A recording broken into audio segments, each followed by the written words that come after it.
Welcome to Oti Stories. You're about to listen to another inspiring and life-transforming story. Connect with us on Telegram 𝑡.me/Oti Stories or visit our website 𝗬𝗏stories.com.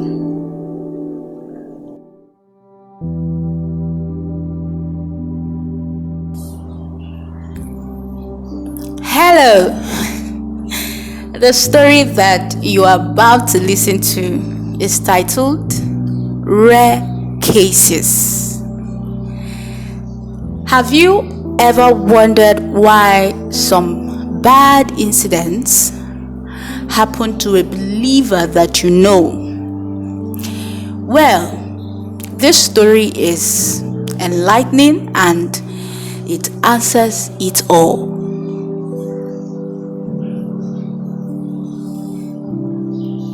Now here's the story. As a 24-year-old young man, I had just graduated from the university and had decided to support my family, most especially my dad. I intended to support his establishment and ministry pending when I'll be able to figure out what I really wanted to do with my life and certificate.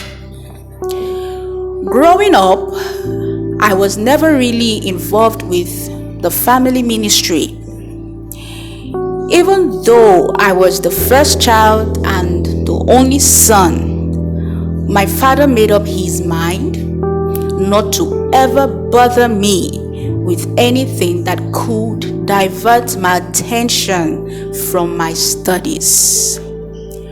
Well, on the other hand, my studies did not stop me from attending the ministry's meetings at all. Now, let's fast forward to the 25th of August, 2016. I was with my father at his office in the ministry's building. We were tidying up some paperwork that had to do with the ministry's financial record. But then I noticed that my father's countenance was very strange. I quietly observed him for a while. Then I finally gathered the courage to ask, "Dad, what is the matter? Are you feeling tired? Do you need to rest?"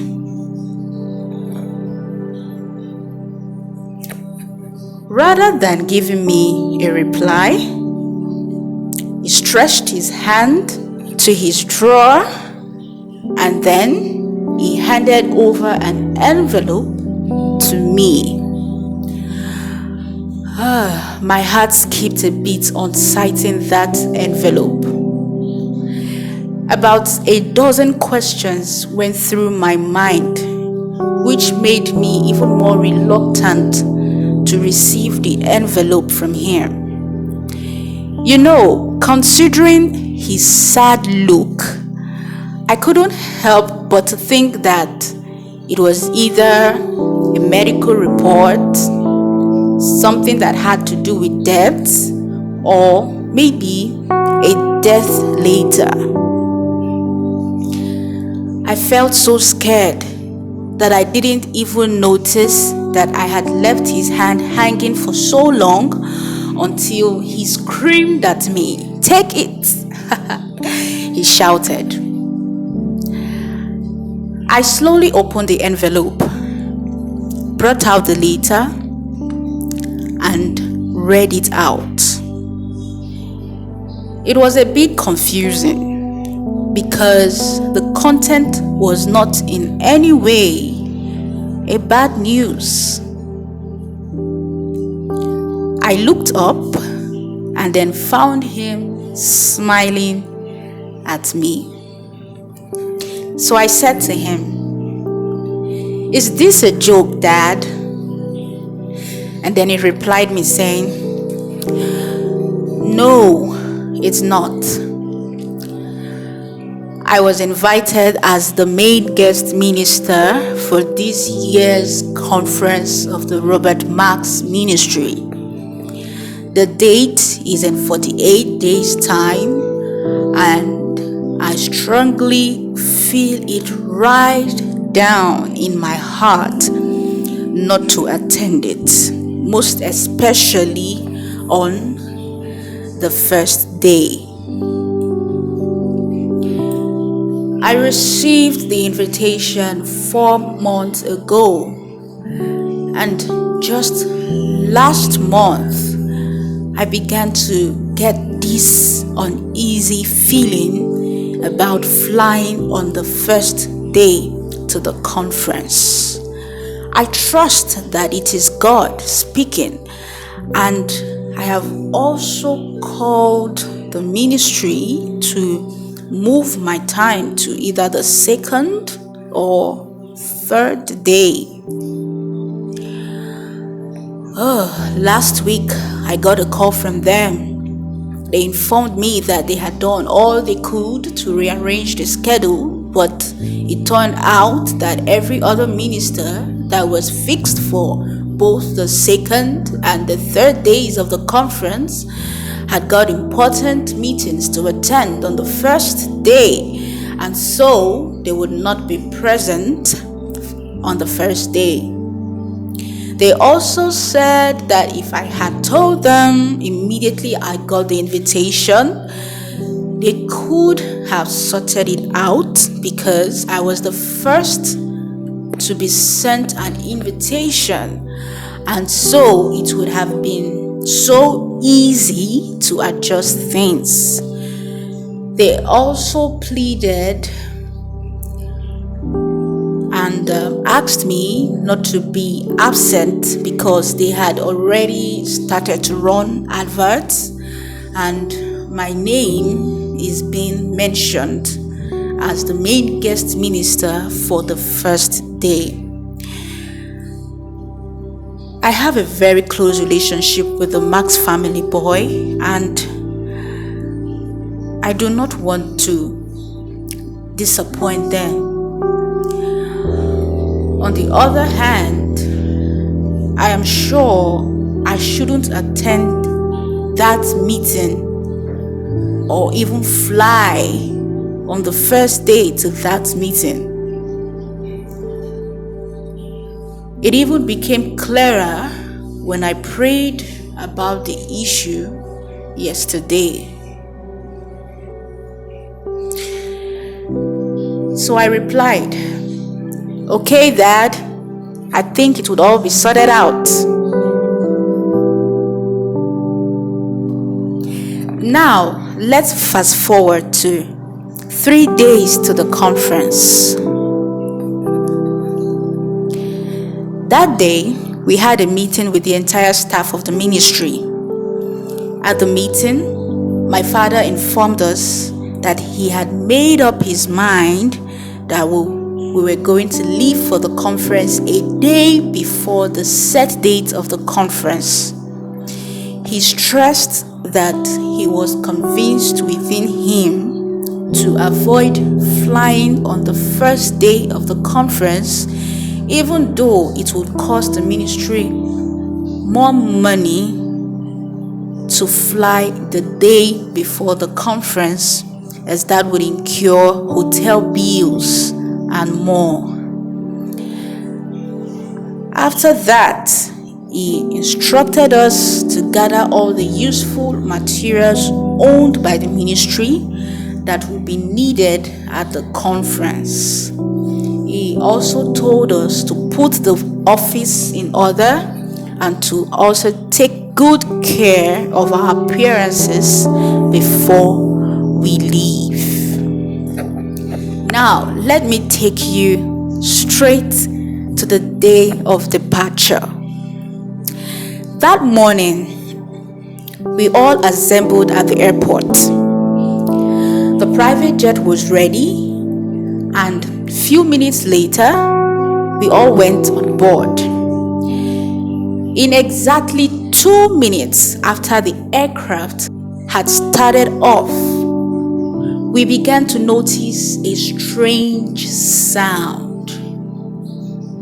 It was so loud and deafening. It sounded like two metals were rubbing hard against each other. Luckily for us, the aircraft was still on the runway.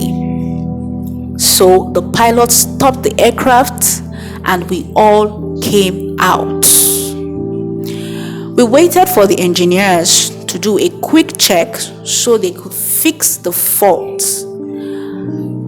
Unfortunately, we were told that the aircraft would not be able to fly until the next day because of the technicality and time that would be involved in fixing it. Well, my dad did not seem very pleased with flying the next day, so he shared the crew into half. He made half of us travel with him via commercial flight that same day, and then he told the other half to go home and fly in the private jet the following day. So, let me take you to what happened on the flight. I slept throughout the entire flight and had a strange dream. In that dream, I found myself at a local airport in another country. I boarded the plane with a group of young students and a couple of grown-ups. In the plane, I happened to sit next to a woman who looked very familiar to me.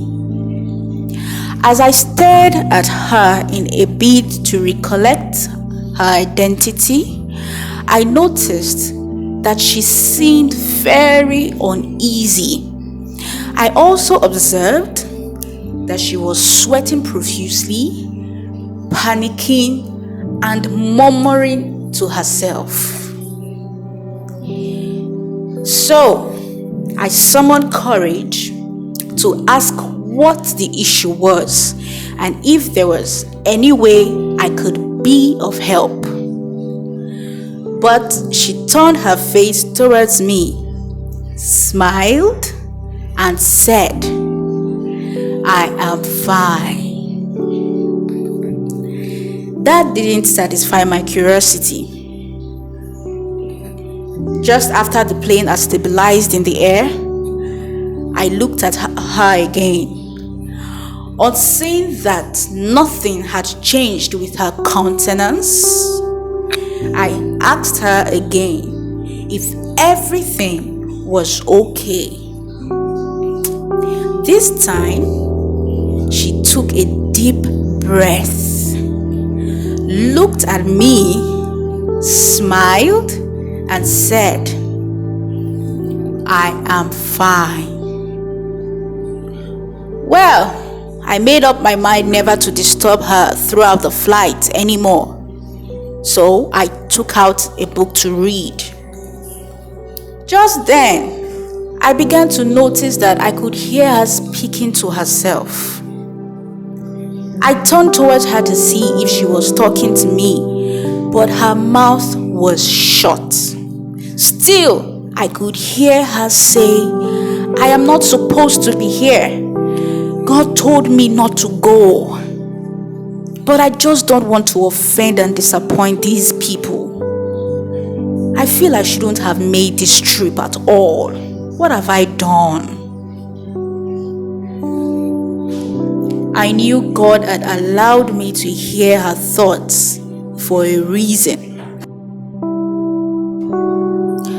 But I didn't make any further attempt to ask any questions. I decided to focus on my book.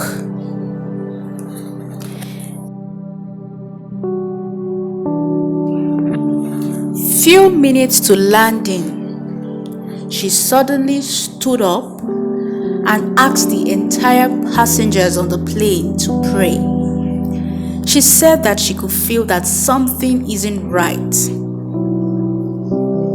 Immediately she sat down. We heard a very loud sound from the plane, which was followed by turbulence and then a fatal crash. At that moment, I woke up to find out that we had just landed safely. I kept the dream to myself and decided to focus on the conference. Now, here's what happened the next day, the first day of the conference, where the second half of the ministry's crew members will be flying down to the conference. The conference was scheduled to start for 10 a.m. By 9 a.m., the honorary vehicles sent by the host ministry to convey us to the venue were already at the hotel. On our way to the venue for the conference, my dad made a phone call to the other half of the team in order to find out their plans for departure that day. He was told that they were all at the airport and that they'll be boarding in few minutes. The conference started off on a very high and lively tone. At about 10:30 a.m., my dad mounted the pulpit to preach the opening sermon.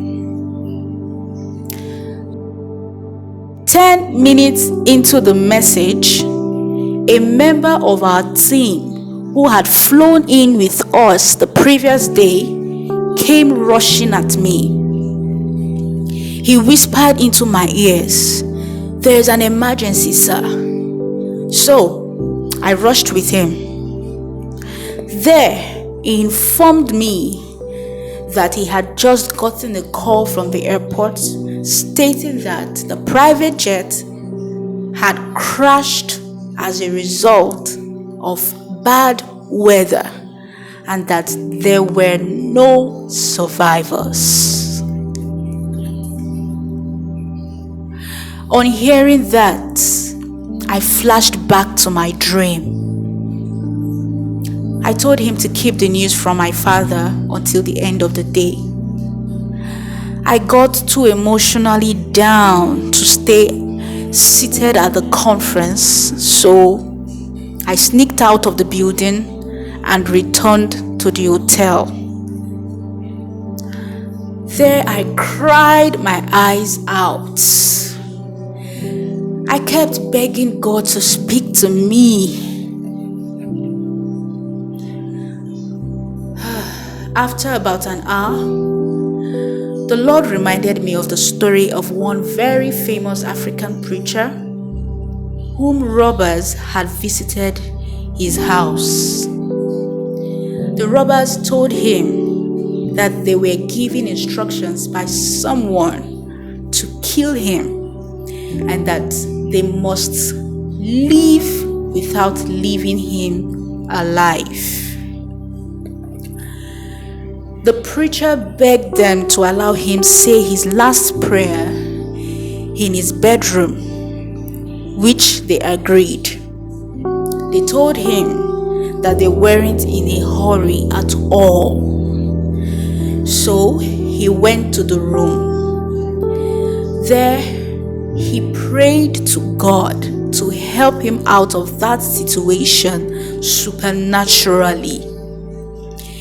He knew that God is his strong tower, his shield and Father. He trusted that God would miraculously spare his life from death. God had done great miracles through him. God has used him to raise several dead people and also protected his life on several occasions miraculously. But surprisingly, this time around, he got an unusual response from God. God told him, "My son, look at that window. You better jump out of here through that window and run for your life, or else those boys will kill you and we will gladly welcome you here in heaven." The preacher stopped praying immediately, got up and ran away through the window. Suddenly, I understood that as children of God, our default setting is divine protection, divine provision, divine health, and so on. But there are rare cases where God would clearly instruct you not to step into the sea. By default, the sea is meant to part into two for your sake. But on a rare case where God says, do not step into it, it is best that you follow that instruction at that time, because that is just the way of escape that God has provided for you at that rare instance. If you don't follow that instruction, God will not be angry. Neither will he cast you in hell or see it as disobedience. He will still be with you even when you go through that situation that you could have simply avoided by following that instruction and yielding to his help in that certain way. God speaks clearly, and until you hear him say, "Don't go," keep on going with the assurance that God will always do you good.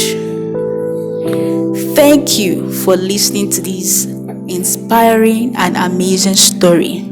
I know you have learned that our default setting is divine protection, provision, health, and so on. But on rare cases where God is saying, don't go, don't fly, don't step in, please yield to that way of escape. God, who divinely helps, also gives divine directions. It is best to follow him and not exercise faith in disobedience. So when he says, don't go, don't step in, don't fly, don't go ahead faithing that you have divine protection, because at that point, the divine protection there is to follow the clear instruction of God not to step in. Well, this story was originally written and narrated to you by 𝗬𝗏𝗏𝑠tories.com. I would like you to look forward to a new story every week on Sundays. Till the next story next Sunday, I would like you to know that I love you so much.